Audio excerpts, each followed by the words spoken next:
I'm here in a town called Nanxun. Well, it's like an old town, an ancient town, a water town, because there's canals and stuff like that.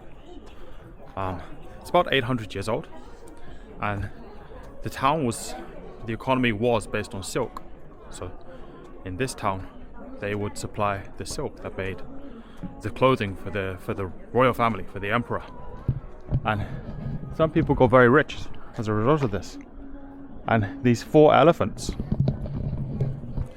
these are people who got rich after the first Opium War from selling the silk that was made here, previously allowed only for the emperor and only for domestic consumption. They sold it to Europeans and, all over the world.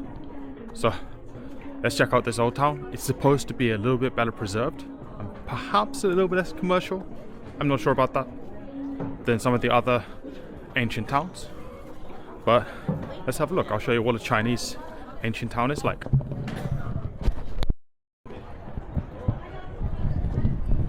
These canals, they connect to the Grand Canal, the one that goes from Beijing to Hangzhou.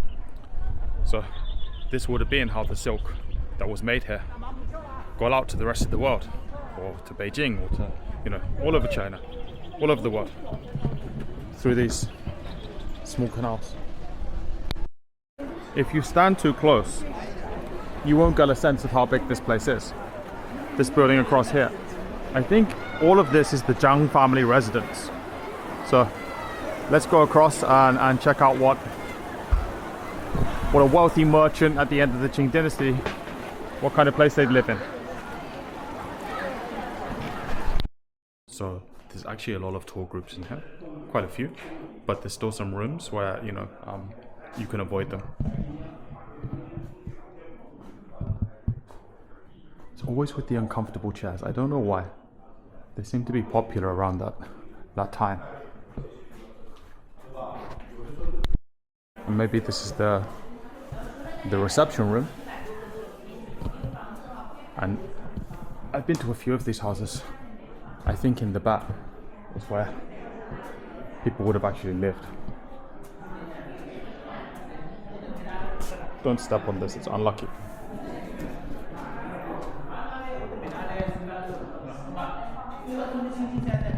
And I think the glass is French. It's like an innovation for the time, because China wasn't big on glass. They would have things like this rather than glass.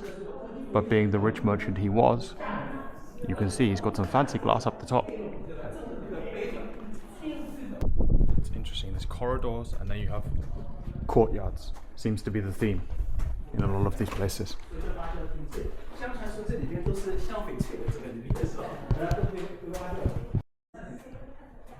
So you look in this corridor and, it's very Chinese, but the glass is not Chinese. They said it's French or French style.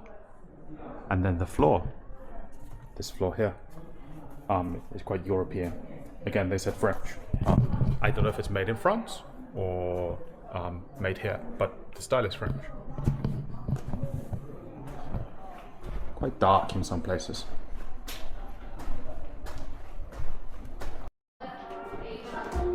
This looks like Shanghai.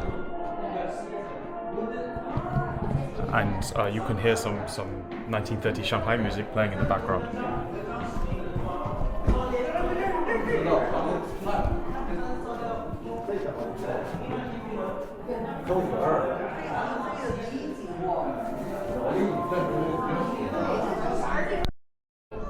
They've turned this into a bit of a museum now, but this is the dancing room, the Western style house and dancing room,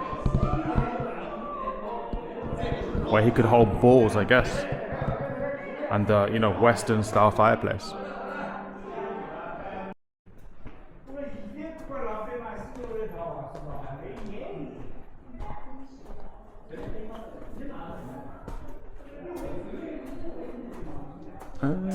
Can't go upstairs.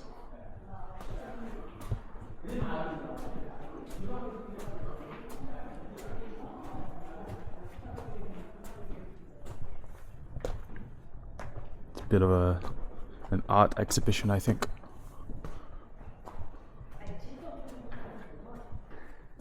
some of the local traditions.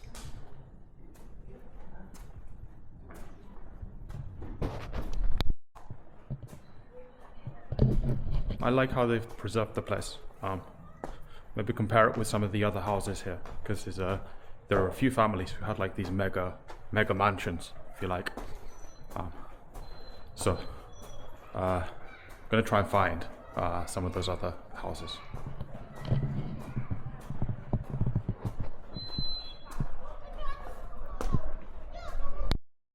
One of the four, I think they call him one of the four elephants, one of the wealthy merchants here. I think his name was Liu Yong. He built a garden here called Xiaolianzhuang, or Little Lotus Garden in English. And it's supposed to be quite big. It's somewhere near here, and it's quite nice. I think we're outside the garden, but I guess somewhere around here, maybe in here is the garden. Let's take a look. This is the place. 1 second, let me go in.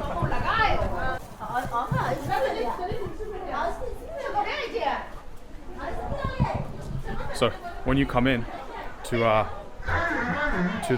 town, they take a picture of your face. If you're going to visit these pay places, they take a picture of your face and they give you a ticket. But when you enter these places, you don't need to actually show your ticket. They just facial recognition. They let you in, which is handy.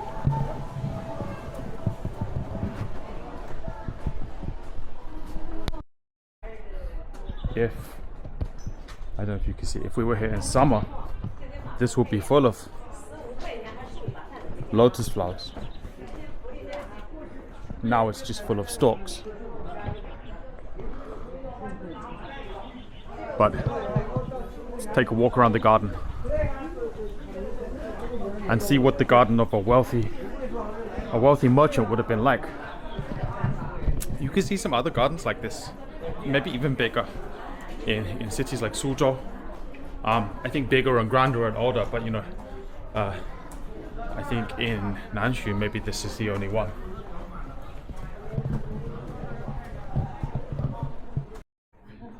This is not exactly what I was expecting to find in a garden.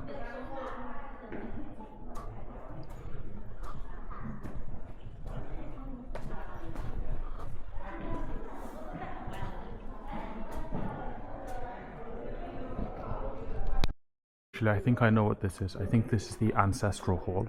It's where you pay homage to your ancestors. And at the back, I assume are the names of the ancestors, kind of like tombstones. So I was wrong when I said that this was a garden. It's more than a garden. It's a villa. Somebody would live here.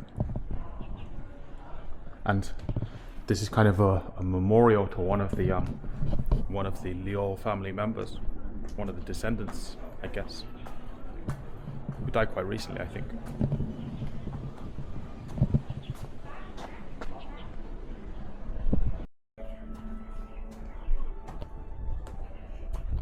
So even though it's not the greenest place right now in spring, but it's still a nice place to come and walk around.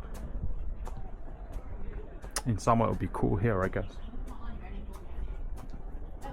and you could walk around the lake and take in the flowers. Being misled into thinking that this is a garden, but it's huge. It's not really just a garden. You can see it's another section, but this guy was so rich that in his garden he built what was apparently the biggest library in modern China in his garden. So let's go inside and take a look. This is a room to store woodblock books. I'm not sure if those are copies, but oh no, they look real, from the Song Dynasty. So perhaps 1,000 years old, those wooden blocks.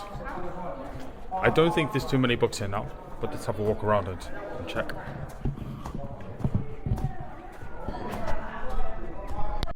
There are books. They're not really books like you know. They are not behind this one. But in there are piles and piles of books bound together. So I guess there are still some, it's still a library. I don't really think you can take the books out, but and you can't see most of it, but this is the poetry room. Yeah, books like that, more like scrolls. There's one criticism that I've heard of these places, is that they're sometimes a little bit too commercial, too many shops. I'll show you some of that, because I'm coming up to an area that I think has more of those kind of shops. But the thing is, if you go to the water towns where there are no shops, where there is no commercial presence, the shops are just closed. They just left to rot. So I think on balance, yeah, it gets busy with the tourists, and I don't really like the commercial aspect of it that much either. But if you didn't have it, if you don't monetize the place, then it's difficult to preserve it. So this is the house of Liu. It's one of the other 4 elephants. Seems a bit more reasonable. Let's go and have a look.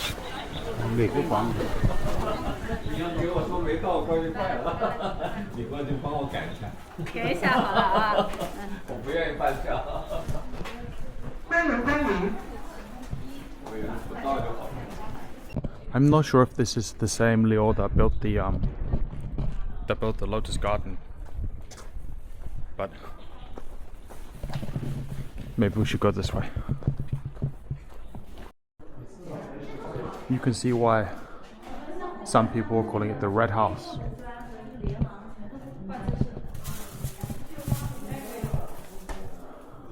You can never go upstairs in these places.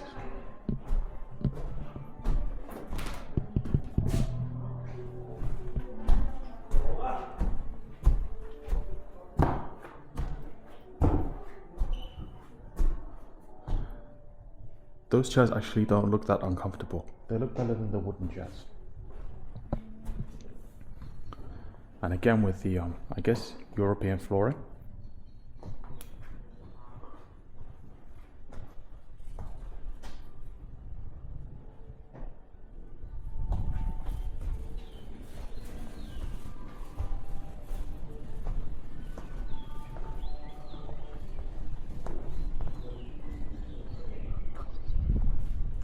I think I prefer this one,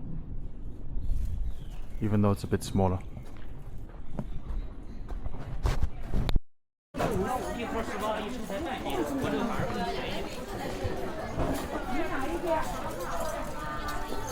So you get lots of shops selling things like drinks, snacks, and there's quite a few shops where you can pay to have your photo taken dressed up as, I don't know, someone from long ago.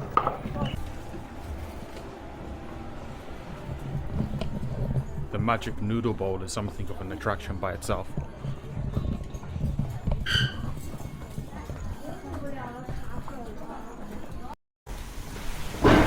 Look at this hotel. Well, yeah, it's a hotel.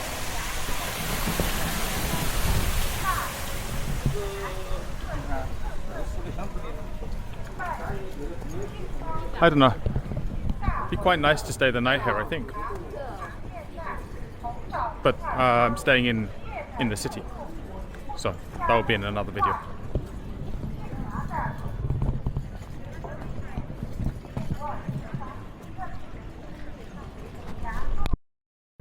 These buildings here, it's supposed to be a place called Baijianlou.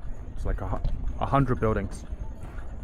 And I think it's the older part. So These would have been built in the Ming Dynasty, so maybe 400 or 500 years ago.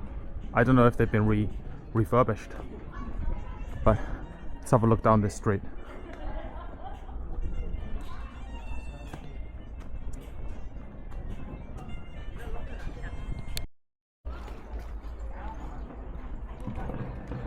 It's a quieter part of the river, or not the river, I should say the town.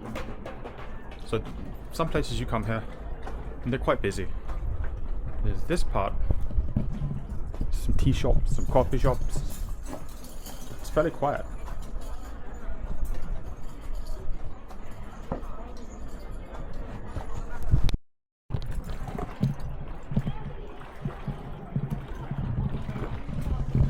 Along the bank of the river, there's lots of little shops where you can sit down and drink some tea, and they have like these snack platters that you can nibble on. It's quite nice.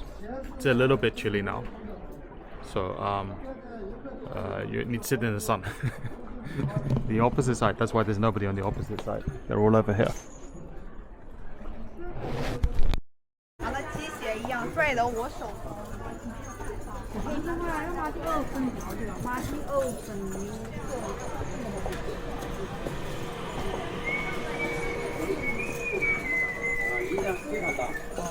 So that's more or less what a Chinese water town is like. This is a good one. Nanxun is it's better than some of the other places I've been to, and it's quite time dependent. If you come, when I first arrived here, it was full of people, it's packed, and then later it's 4 or 5 o'clock now. It's thinned out. It's quite quiet now. So if you do come, pick your times. But yeah.